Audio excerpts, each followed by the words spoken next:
What is up, everybody? What's going on? This is TPL Live. It is Dives, Mr. Crockpot on Twitter. This is the Sixers versus Celtics post-game show. Today, we are going to talk about our final takeaways. We're going to talk about grading the offense, grading the defense. It's our first look of the NBA preseason, and we're also going to give our player of the game.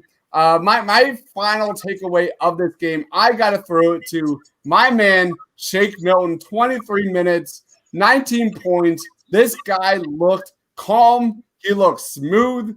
He looked like the pitch-perfect fit for Doc Rivers. And I think the main question, the final – makes it easy to parlay bets within the same game.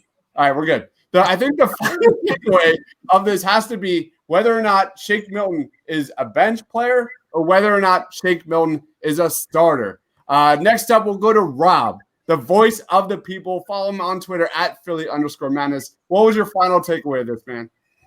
My takeaway of it was, Doc has preached that he wanted this team to be a top 5 defensive team. Mm-hmm. And their defense from really, the first couple minutes they were feeling it out, but early on in that first quarter, you saw an energy on the defensive side of the ball that you haven't seen too much of. And where I really liked it wasn't even as much the first team. They were excellent. But when the second team came in, there was no fall off, right? And for me, it was at the center position specifically that when Joel Embiid went out, now you're going to Dwight Howard. This is not your days of Boban or Kyle O'Quinn or Amir Johnson. This is a bona fide backup center who you do not fear rim protection when Joel Embiid goes out of the game. And if this team plays with that energy on defense and can just get better as this season goes on, then the sky really could be the limit for this team, because I don't expect the offense to be a problem. I expect them to score points this year. If you could play solidified top 5 defense, you're going to be a tough out for any team in the East. Awesome. Joey, final takeaway. This is an infinitely more fun team to watch than last year's team. Rob hit on pretty much all the points. They finally have a legitimate backup center to back up Joel. They finally have actual ball handlers that can run pick and rolls and play make all across the board. They finally have shooters to open up space down low for Joel Embiid and Ben Simmons. And they're just much more aesthetically pleasing to watch. And as the season goes on and they get more organized and figure out the offense overall, I know it's the first preseason and I don't want to get irrational here, but based on what we saw, they're going to be, people have a reason to be high on this team, I think, going forward. Brock, you're getting a lot of comments here. I didn't do anything. I haven't said anything yet. I just joined. What the hell's going on? All right. Go ahead, Brock. What was your final take? I think the biggest winner of tonight was Daryl Morey. All right. We saw Daryl Morey sporting a Black Lives Matter mask. I love that, giving Elton Brand a little bit of game. Hopefully that he'll be able to get a different general manager job down the line. But I say he's the biggest winner because I'm going to tie in both points that Rob and Joey made. This is a different brand of basketball. We've heard Brett Brown reiterate, we're going to play bully ball. We're going to bully teams. We're going to get to the free throw line. We'll play tough D. Doc Rivers came out. He said, we're going to play a defensive style that should put us among the best team, one of the best teams in the league. It's going to be our identity. Tonight it showed 10 steals, 8+ in the first half, I believe, early. Danny Green had 4. That's a new addition. Seth Curry offensively was a nice little addition. He had a couple of 3-point shots. Shake Milton looked great. Tyrese Maxey fell to Philadelphia where he fell, and he – although it was in the fourth quarter against, third-string players, still had 4 strings of good offensive shots, and he looked good in very limited minutes. So I think the winner here was Daryl Morey because he's building a different brand of basketball. And if you could get Joel and Ben to buy in, the Sixers are going to be a tough team to beat. They're starting 5, like Rob already said. It's very tough to beat in the East. If you pair that, you couple that with a bench that could be potentially as good as Shake Milton, Tyrese Maxey, Dwight Howard, incorporate some of the DHO's pick and rolls, this team, it could be a dangerous team in the East. All right. What about you, Tiago? Yeah, so I'm going to touch on all the points that you guys just talked about because I think the main takeaway here is exactly it. Like, how great did this team look with everyone mute. Everyone, real quick. Can you hear me? Yeah, go ahead. Perfect. So how great did this team look without Joel Embiid, right? And I went, as you guys were talking, I was looking at the box score. So here's what the Ben, Toby, Dwight, and Shake foursome did tonight. It was a plus 50 with 50 points, 21 rebounds, 13 assists, and 3 steals. And that to me says a team that can play without your best player on the floor. So a lot to be excited about. And I think we saw a little bit of what that team can look like without Embiid on the floor. What about you, Justin? Oh, you're muted, bro. Sorry, man. My bad. My biggest takeaways for this game was the defensive side of the ball and also the amount of shooting that you can just tell by looking at the floor about how much more spacing we have. Defensively, we were elite in the beginning of the game where we had Danny Green out on the floor especially. I think he had, 3 or 4 steals? You also have the shooting where we actually have an offense now where you can pass the ball around the horn and you can have threats at every spot. And I think that's a big thing. You can have Joel Embiid sitting on the inside. He can pass it out to Tobias Harris, who, if he's not open, can pass to the left, hit Shake Milton, hit Seth Curry. It's looking good right now, and I'm liking what I'm seeing. All right, let's go on to grading the offense. The Sixers scored 108 points. They only, I kind of got some flack on this, saying they had 11 turnovers in the first half, and they shot piss poor from 3 in the first half. You look at the way they shot in this entire game, 24.1% from 3.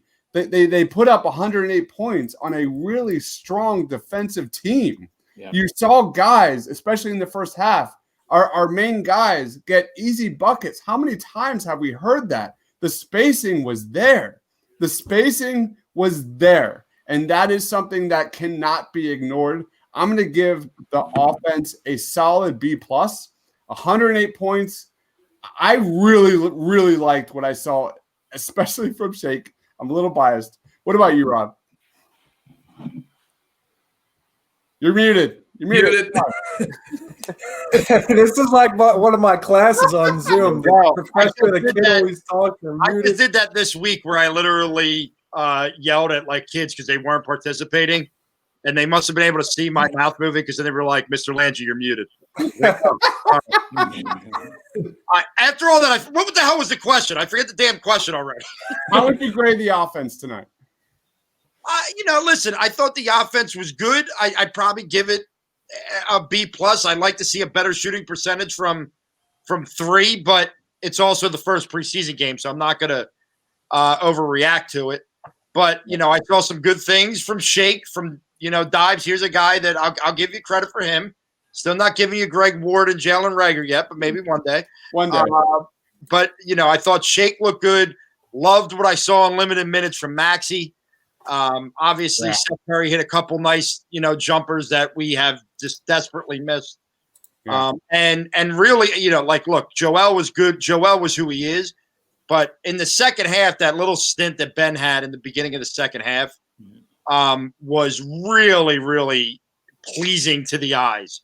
Some of the moves he made, he was just very assertive, and that's what you're going to need to know from him. Amen. What about you, Joey? How would you grade the offense?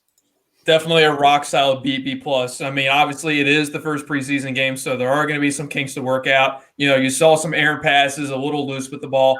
But once they got a little comfortable, I mean, there was a lot of promise to this team. I mean, just the fact that they're running more pick and rolls now because of the guys that they have on this team is just so great to see. Joel did his thing because now not only do you have to worry about him in the post, but you have to worry about everybody else on the perimeter. So, single coverage, he's going to eat every single time. And I obviously loved what I saw from Shake. I mean, he has ultimate – 6th man of the year. I might have to start the 6th man of the year campaign for him, right soon. He just has that, that skill set that they so desperately needed in that lineup. So overall, solid B+, and I expect that as they get more practices under their belt, it'll get much more smoother as the year goes on. Let's go to Justin. Justin, how would you grade the offense, dude? So I would give it a solid B+. The thing that I looked at more than anything was the first quarter, just because that was where we had most of our guys out there that I think are going to get most of the minutes this year.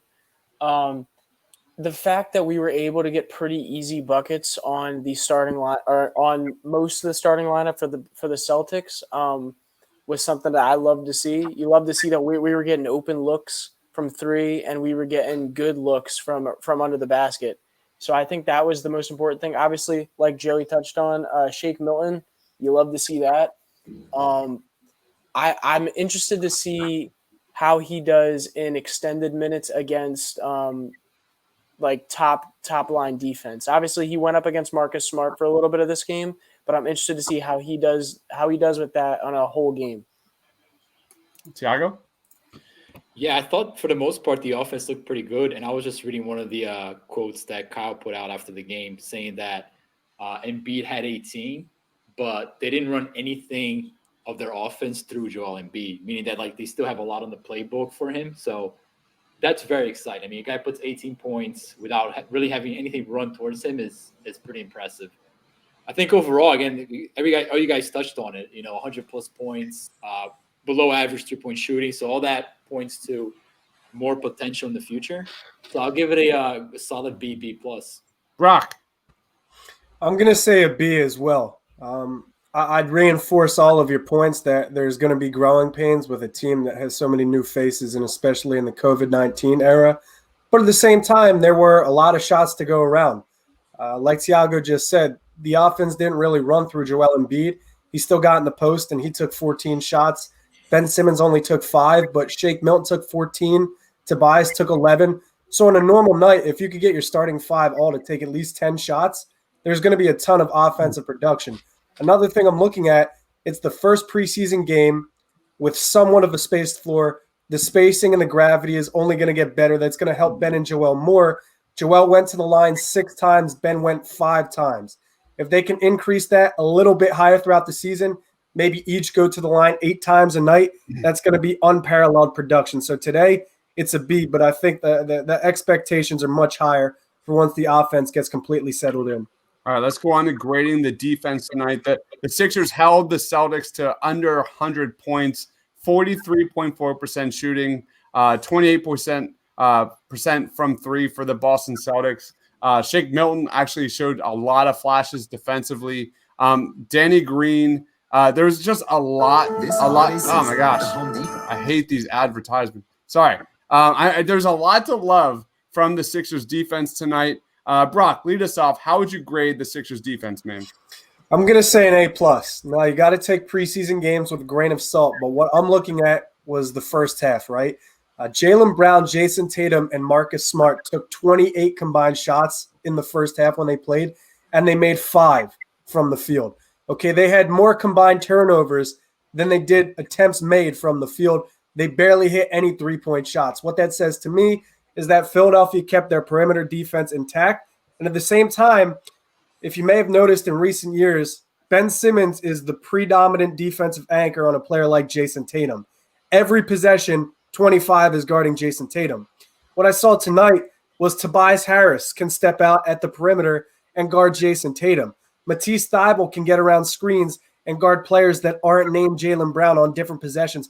There's a lot of defensive versatility. There's multi-positional defensive versatility, and that's what I really like about Philadelphia. They're going to create a lot of problems, and because they had 8 steals in the first half, 4 of which came from Danny Green, who only played 8 minutes, I give them an A+ performance tonight. Tiago. Yeah, so to what Brock was saying, right? Jason Tatum in the playoffs last year, 27 points a game.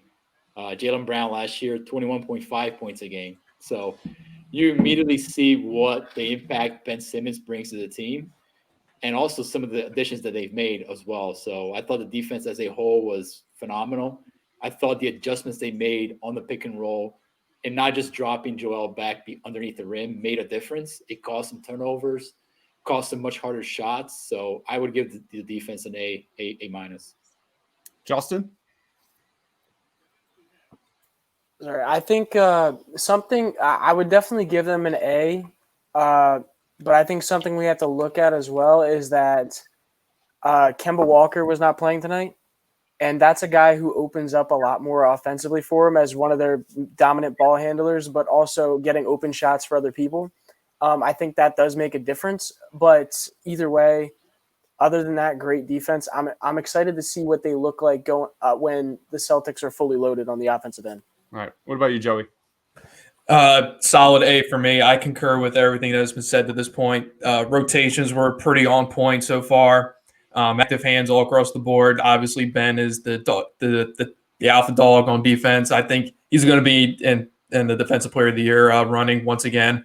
And just across the board at the wings positions, especially, they have so much versatility between Ben, Matisse, and all those guys. And just having Dwight as the backup to anchor that second unit down low and protecting the rim is so huge for them as well. So solid A overall tonight. What about you, Rob? Yeah, I don't know how you can't give him an A tonight. You can never have enough wing defenders in today's NBA. And for once, it doesn't look like it's an issue for the Sixers. You know, you have Danny Green out there. You take him out. You have Matisse. You have Ben. And as I said, when you have so many solid defenders, even those guys on your team that are considered weaker defenders, you know, you can hide them a little bit. But the other thing is when the energy is as high on that end of the ball, on that end of the floor as it is, even those weaker defenders are going to play a little bit above their heads defensively. And I think you saw that at times today. I thought Shake played well at times today. So, you know, I think the sky's the limit for this team if this defense can really put it together like that. All right, let's go on to our players of the game. For me, it's tied between Shake Milton and Tyrese Maxey. I think these are two players that not so much like I'm calling them a starter like on Friday night during their next preseason game. But I think Tyrese Maxey and Shake Milton are two players that are playmakers. They can give you so much. Especially, I like what I saw from Shake on defense, especially Tyrese on defense. But they're guys that can give you so many more elements on offense and defense. And it kind of made me question, like, what does that mean for Matisse Thybulle, and what does that mean for Isaiah Joe? These are two guys that I think are trending up, and those are two guys that really, really stood out for me. What about you, Brock? It's going to be tough to pick a player not named Shake Milton, honestly. He led Philadelphia in field goals made. He led Philadelphia in three-pointers made. He dished the rock out. What I noticed in Shake, something that Jason has been hammering on all offseason, is that he needs to strengthen his lower body. I thought the acceleration looked better tonight. He's got a really good first step, as does Maxey. He took guys off the dribble, and he hit spots really well. So if you throw him in the two-man game with Dwight, with Ben, with Joel, you can count on him to either create an opportunity for his teammate or create one for himself. And he did just that tonight. So I'm taking Shake Milton as the player of the game. And my expectations are high. Joe, you said you're going to campaign for the Sixth Man of the Year candidate, and I'm right there with you. I think the hype for Sixth Man and Most Improved is definitely real. So I'm putting all of my stock into Shake Milton under Doc Rivers this year. Like I said, that is the main take. Is Shake Milton a starter or is Shake Milton a bench player? What about you, Tiago? Yeah, they had Shake like coming off screens, coming off dribble handoffs, off the catch, running pick and roll. So they had him doing like a lot of stuff, which tells me that Doc really sees him as a very valuable piece. I came out of it thinking, like, is there a team with Tyrese Maxey here? Because originally, when the season started, I didn't expect much from Maxey this season, but I left very impressed the way that he kind of, orchestrated the pick and roll. He looked very calm, very under control. He attacked switches extremely well and aggressively. So I leave this game thinking perhaps there's a bigger role for Maxey in the future, especially in the first half of the season. Yeah, you think about Shake and you think about Doc Rivers' history with Sixth Man of the Year, Lou Williams, Jordan Crawford. It's all there. I mean, the evidence is all there for Shake. What about you, Joey? Who's your player of the game? It's got to be Shake. I mean, I've always described him as he's very purposeful with how he maneuvers in the pick and roll and just takes guys off the dribble and everything. Absolutely. And he showed his whole bag tonight. I mean, just taking guys off the dribble, getting to the hole, dishing the rock out. The Dwight Shake pick and roll in the second unit, I think, is going to be phenomenal. And I think there's so much potential there. And I'm really excited to see what he can improve upon in what's going to be his third year. Yeah, I watched when Shake and Norvel Pelle dominated the pick and roll with the Delaware Bluecoats. It's like Dwight Howard is that like Norvel Pelle just like Brock. He stayed solid. and now he's the new Norvell Pell. What about you, Justin? So I've been saying this pretty much all live stream, saying how I think that Shake is going to be used in the same role that Lou Williams was over for the Clippers for him, as in at the end of games. I think he's going to be coming in as the starting shooting guard to end games out, just like Lou would come off the bench for the Clippers. I think he is undoubtedly the MVP for this game. I don't think it can be somebody else. But yeah, that's what I think is going to end up happening. If he keeps playing this consistently, hitting that 19 points a game on that kind of shooting, I think what was he, 8 for 14? Like that's impressive, and I think that means he's going to be around a lot. Love it. What about you, Rob? Well, listen, you could obviously you want to say Shake, but I'm just going to say a couple other names because they're guys that really stood out to me, and it's going to be two of the new. Well, it's really all three of the newcomers that we talked about, and Seth, Danny, and Dwight. And the reason I'm going to go there is, first of all, Danny Green did not play that much and had 4 steals, hit a 3. I mean, you could tell was just a leader on and off the court. So I love seeing that. Dwight, I just think that we can't undersell having Dwight Howard to go to when Joel Embiid leaves the court. It's just it is such a breath of fresh air to not be like, oh shit. How long can Joel get a rest and we don't give up a 20-point lead? You know what I mean? So that's where I love the Dwight. And I loved, and I'm a weird guy like this, but I loved his demeanor on the bench. I loved him up cheering and standing. Like, I love that kind of stuff. Yeah. And I know we didn't see as much from Seth Curry as we wanted, but you know what I did see from Seth? Knocking down open shots, which – I mean, how many times did we see guys wide open not making shots last year? And I think I will continue to say this. I think Seth Curry has a huge year in this system with this team, the way it's built. So I'll give the 3 newcomers, some cred tonight. All right, now let's get into our giveaway winner for tonight's live stream. Here are the best comments of the night. Let me zoom in here. We have Diverse Conscience and Boston Baked Beans. Whoa, is that shaking on your end too? All right, now it's better. All right, cool. Whoa, that's weird. Hold on a second. Oh, that changes on your end too. All right, that's yeah. All right, Boston Baked Beans are already in this chat. I thought I smelled a fart. That was when we had some Boston Celtics fans entering our chat. I thought it was hilarious. You say you won an A. Says need to get rid of those yellow shoes. That was directed towards Furkan Korkmaz, too easy to spot because he was stepping outside out of bounds every single time. Big Steve Gillis says Eric Snow. When I asked the question, who is the best 3-point percentage shooter of all time in Sixers history? Eric Snow. Zach Hines says James Harden had a Christmas dinner early. Chris Dunn said the Dwight Howard statue is going up now, and on Christmas they will lift the Maxi banner to the rafters. That's what preseason is all about, overreaction. And then Mark Bernstein just said it. How can something shake and stay so smooth? What do you guys think? Who should be the winner of the Trust the Process basketball card? Well, here's the deal. I can't vote for Mark Bernstein because he also just came in and ripped my man Tony Bradley. So he's automatically disqualified for ripping my man Tony Bradley. Anybody? I love that Boston Baked Beans comment. Yeah. Yeah, I think we got to give it to Diverse. He's been pretty consistent with commenting. I've only been in here for, I guess, 30, 20 minutes now, but he was commenting way before the 3-hour mark and on our recent videos and everything. So I think Diverse has earned it. Diverse. Are we in full agreement? I'm in agreement. I concur. All right, Diverse gets the Trust the Process basketball cards. Diverse. Let's see. Message me on Twitter. Do you have Twitter, dude? Let me know in the comments. If you don't, we'll get in touch. We'll absolutely get in touch, and I'll send those to you. That was freaking awesome. Rob, what do you want to plug? Voice of the People. Let's go.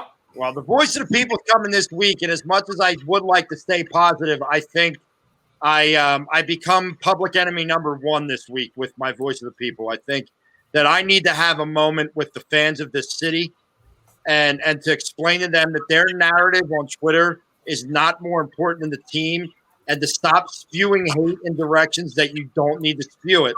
But I'll take 15 minutes to school them on that this week. But also, myself, Jessica Town will be back. It's going to be really nice that we don't have to talk about anything really bad on the Madness this week.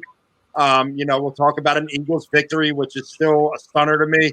But we'll also talk about what we're seeing from the Sixers. So make sure you tune in for that Thursday night. And then I'll hopefully get on the live stream on Sunday when the Eagles start their 32nd offensive line of the year, I feel like. It gets literally. Yeah. Joey, anything you want to plug, bro? Go follow me on @JoeyD_6 or don't. And I'm always on these streams here as much as I can. So I'll be back. I'm sure I'll be back probably within the next few days. But definitely go follow me on Twitter. What about you, Justin? You can go follow me on Twitter @J_Persichetti if you would like. Go follow the Painted Lines on Twitter because I tweet off that a lot. Subscribe to the YouTube channel. We're trying to raise that. It really does help us out. You'll see me on this channel a good amount. Thiago. Yeah, just keep on a lookout for the summer stuff we put out. I tend to cover a lot of the NBA. Austin Brock do an awesome job with the Sixers. It's like impossible to match their work ethic. So I try to roam around a little bit of some of the NBA stuff. So I'm trying to get up my Bucks piece out this week for you guys to take a look. Awesome. Brock. All right, first and foremost, check out all of my peers before me. Check out everybody at the Painted Lines Twitter, the Painted Lines YouTube, the Madness, everything everybody said. Check that out before you check mine. If you want to check me out on Twitter, it's @LandisBrock on YouTube. It's Brock Landis. And remember, for my people, diverse, you too. Stay solid, baby. Yes. Stay solid, baby. Flex on them. Flex on them. All right. Just want to say thank you, everybody here who watched, liked, subscribed, and absolutely commented. The comment section was ridiculous today.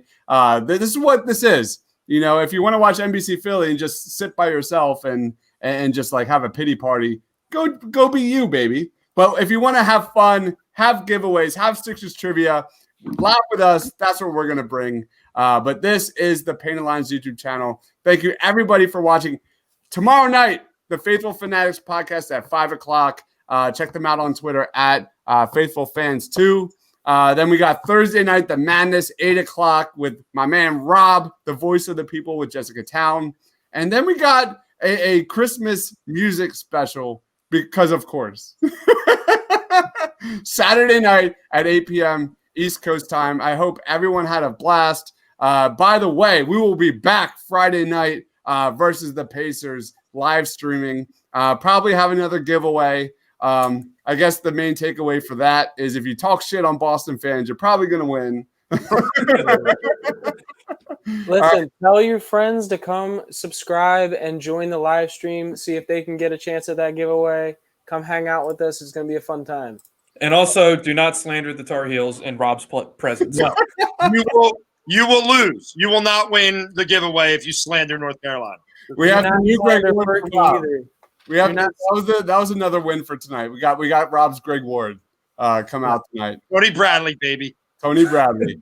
All right. For Rob, for Joey, for Justin, for Tiago, for myself, for Brock. Thanks for watching, guys. Stay awesome. Guys.